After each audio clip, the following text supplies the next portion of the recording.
Crônicas do Amanhecer.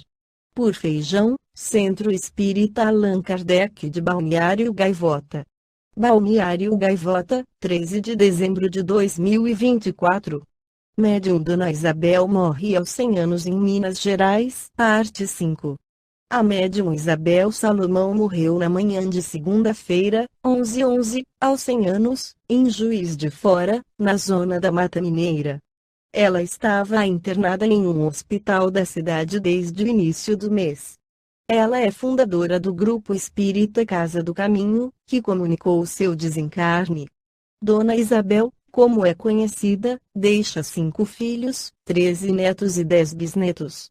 O velório acontece no cemitério Parque da Saudade, em Juiz de Fora, e o sepultamento está marcado para as 17h30.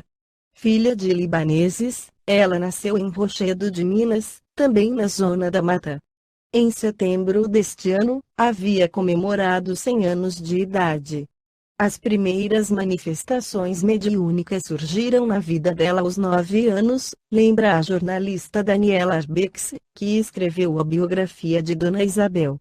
Ela chamava de coisas, porque não sabia do que se tratava, do que se chamava um espírito.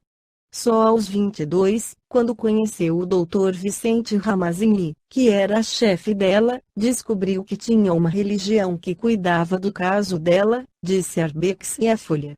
Nessa época, começou a frequentar os trabalhos na casa espírita e na sequência assumiu o trabalho para nunca mais parar.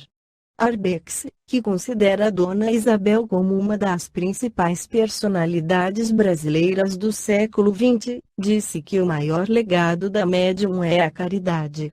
Com uma trajetória ligada à educação e ao auxílio às pessoas de baixa renda, com 14 anos ela passou a educar em casa as crianças vizinhas, em Rochedo de Minas, e foi nomeada professora pelo município ainda adolescente. Nos últimos anos, ela passou também a atender a população idosa com a distribuição mensal de mais de 6 toneladas de alimentos a 300 famílias. Ela passou a atender essas pessoas porque sabia que elas também são uma população em situação de vulnerabilidade, disse Arbex. Em 1979, a médium criou o Plantão de Socorro Espiritual, que presta atendimento gratuito 24 horas por dia. Os plantonistas foram treinados por Dona Isabel, e atendem cerca de 600 ligações por dia, segundo a instituição Casa do Caminho. Ela também fundou o Lar do Caminho, instituição que atende crianças em situação de abandono. Em 1993, o também mineiro Chico Xavier visitou pessoalmente a Casa do Caminho e destacou a dedicação da médium, a quem chamou de mãe espiritual da coletividade.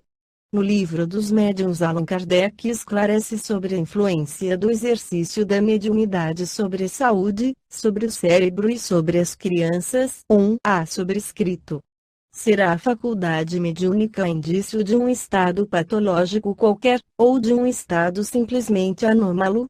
Anômalo, às vezes, porém, não patológico. Há médiuns de saúde robusta, os doentes o são por outras causas.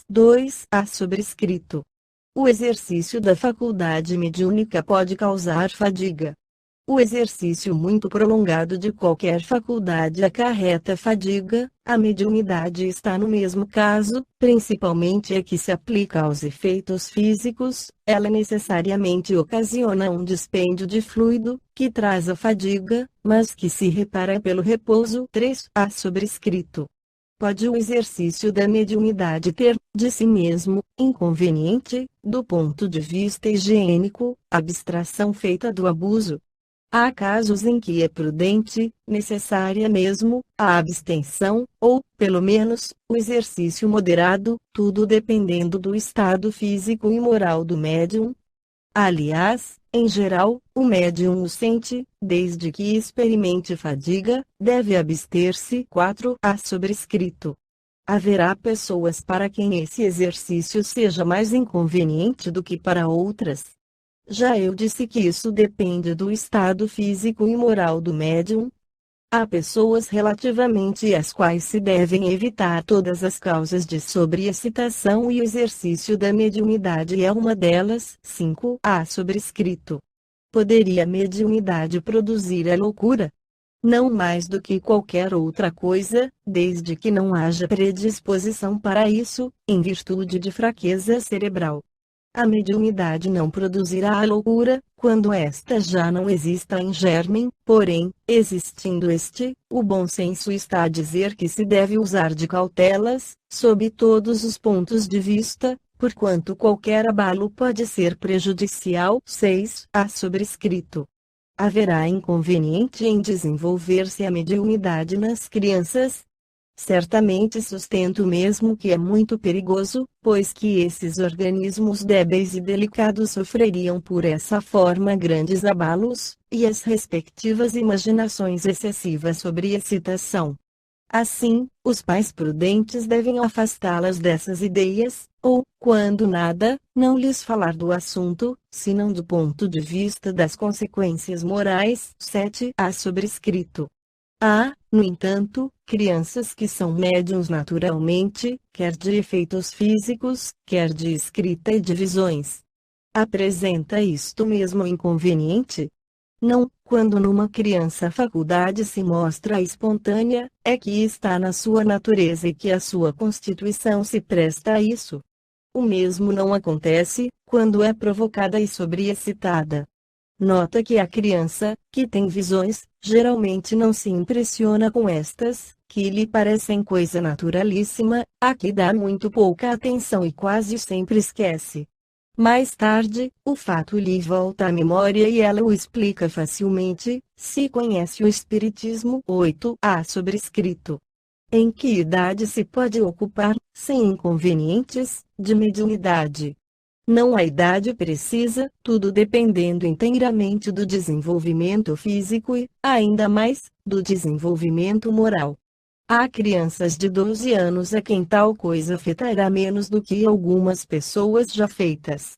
Falo da mediunidade, em geral, porém, a de efeitos físicos é mais fatigante para o corpo, a da escrita tem outro inconveniente, derivado da inexperiência da criança, dado o caso de ela querer entregar-se a sós ao exercício da sua faculdade e fazer disso um brinquedo. A prática do espiritismo, como veremos mais adiante, demanda muito tato, para a inutilização das tramas dos espíritos enganadores.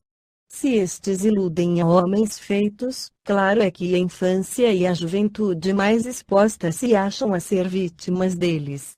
Sabe-se, além disso, que o recolhimento é uma condição sem a qual não se pode lidar com espíritos sérios. As evocações feitas estouvadamente e por gracejo constituem verdadeira profanação, que facilita o acesso aos espíritos zombeteiros, ou malfazejos. Ora, não se podendo esperar de uma criança a gravidade necessária semelhante ato, muito de temer é que ela faça disso um brinquedo, se ficar entregue a si mesma. Ainda nas condições mais favoráveis, é de desejar que uma criança dotada de faculdade mediúnica não a exercite, senão sob a vigilância de pessoas experientes, que lhe ensinem, pelo exemplo, o respeito devido às almas dos que viveram no mundo. Por aí se vê que a questão de idade está subordinada às circunstâncias, assim de temperamento, como de caráter. Todavia, o que ressalta com clareza das respostas acima é que não se deve forçar o desenvolvimento dessas faculdades nas crianças, quando não é espontânea, e que, em todos os casos, se deve proceder com grande circunspecção, não convindo nem excitá-las, nem animá-las nas pessoas débeis. Do seu exercício cumpre afastar, por todos os meios possíveis, as que apresentem sintomas, ainda que mínimos, de excentricidade nas ideias, ou de enfraquecimento das faculdades mentais, porquanto, nessas pessoas, há predisposição evidente para a loucura, que se pode manifestar por efeito de qualquer sobreexcitação. As ideias espíritas não têm, a esse respeito, maior influência do que outras, mas, vindo a loucura declarar-se, tomará o caráter de preocupação dominante, como tomaria o caráter religioso, se a pessoa se entregasse em excesso às práticas de devoção, e a responsabilidade seria lançada ao espiritismo. O que de melhor se tem a fazer com todo indivíduo que mostre tendência à ideia fixa é dar outra diretriz às suas preocupações, a fim de lhe proporcionar repouso aos órgãos enfraquecidos. Esta foi a crônica do amanhecer de 13 de dezembro de 2024. Por Alfredo Feijão Lopes.